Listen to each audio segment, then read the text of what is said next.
Big Boys Neighborhood. I'm Ricky Martinez here with 2 Chainz. 2 Chainz, tonight is the night that you and Drake dropped the No Lie record. Now, the thing that I want to touch on is that you actually say you don't listen to music that you've already done because it's kind of in the past. Are you telling me you're not going to hear this song? I think I'm gonna be forced to listen to this one, but I've heard it more times today than I've heard it, and this song has been recorded over a month. Then you should have. Yeah, because I've been doing, interviews, and I have to kind of listen to the song. It got mixed and mastered, so it's a whole different process from when you recorded it. So, yeah, but it's cool. I just feel like, when I say that, I don't ride around and just listen to, old music of mine. Let me hear my records, yeah. Yeah, I mean, I'm sure a lot of artists do, but I'm confident in the material that I've done, so I'm constantly trying to work on the next No Lie, the next Spend It, the next, the next big record. Awesome. And with this song, and just with music in general right now, the artwork is very important. Your artwork that you dropped yesterday, hilarious. I got that hype. How did you think of, I'm going to switch all that up and I'm going to go funny with it? I'm so happy. No one ever asks me stuff like that, man. Thank you.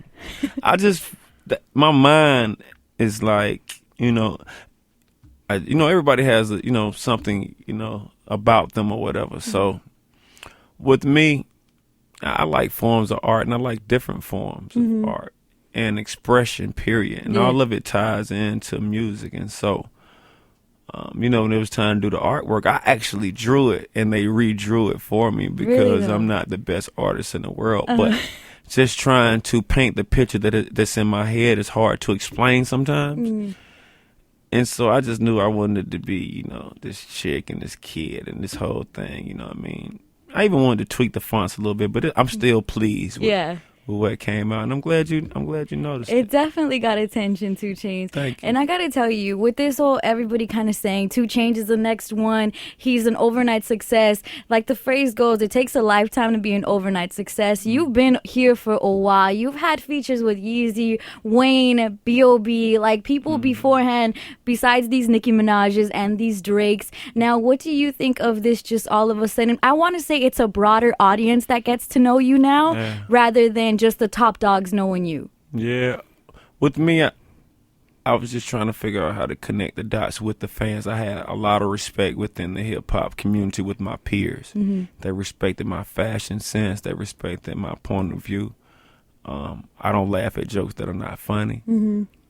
So I'm comfortable in my own skin. I'm comfortable, so I had that respect. So when you see those features, it wasn't, although they might be out the blue, I just feel like the particular artist at that time was at a platform or, had more things going as far as success, and they feel like maybe I'm catching up, or they can actually, mess with my campaign now, you know what I mean, to where the world can see it. Because I was friends with all these people that NICKI, Drake, I've been friends with them, but people didn't know that. It's footage out from around 2009 when NICKI actually interviewed me, Snoop Dogg, and Drizzy before anybody blew up. You know what I mean? And it's just, it's a timing thing. It's all about just living long enough. You never know what can happen. And as far as you back then with you and Player Circle, I know it's a division right now. Y'all are still on good terms and everything, but do you think it's going to be 2 Chainz for a while and then maybe a come together with Player Circle, or is that not in the future? Period? No, it's all about what makes sense to me. If it makes sense, I'll do it. If it doesn't, I won't do it. Me and Dollar own a studio together.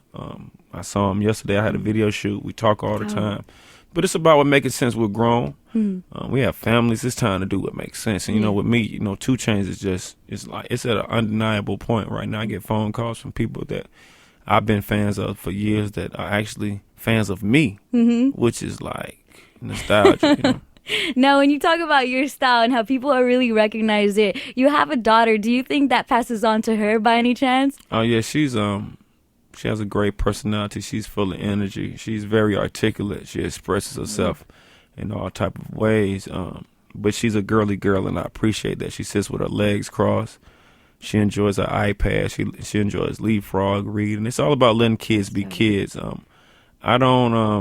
She knows that I'm an entertainer. She might see a couple videos on TV, but for the most part, I don't let her look at the Bees in the Trap video and stuff like that. I was going to touch on this Bees in the Trap video. How hype were you, or how for it were you when NICKI was like, yo, for Bees in the Trap, we're going straight strip club on him? Yeah, well, she didn't say it. It was just like, we're going to do a video, and I think we made it strip club. Like, it was just about it's just about turning up. I like to bring that different energy to the table. I like to do stuff that people wouldn't do or be intimidated to do.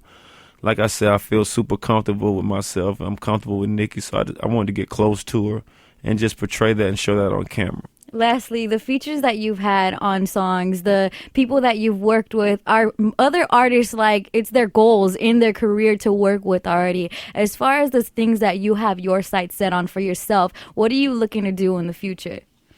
Just continue working hard. I have an album coming out August the 14th called Based on a True Story. I'm really hyped. I'm really geeked off of that.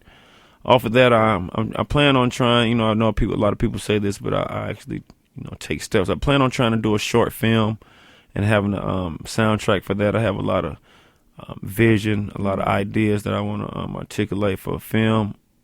I have, you know, my partner Cap One, who I'm with on stage a lot. I want to try to, you know, open up a career for him, get him started, get his family straight, and just feed. You know what I mean? I'm a provider in my household.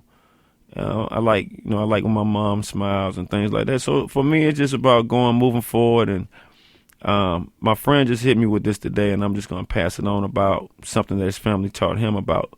If your cup is full, then it'll start running over. But once it gets full, if you share some of the stuff, then you can keep filling it up. There you go. So man. I think that's dope. I'm gonna do that. That is amazing to hear. You just want to spread out that love. And with your creativity and your videos coming soon, as crazy as this artwork's going to be, I'm pretty sure the videos is going to be just as crazy. I'm glad you like it, man. It's real funny, yo. That got me, like, hooked on it before you even For hearing real? the track. That's dope. That's the shit, though. I'm so glad you told me, man. Thank you.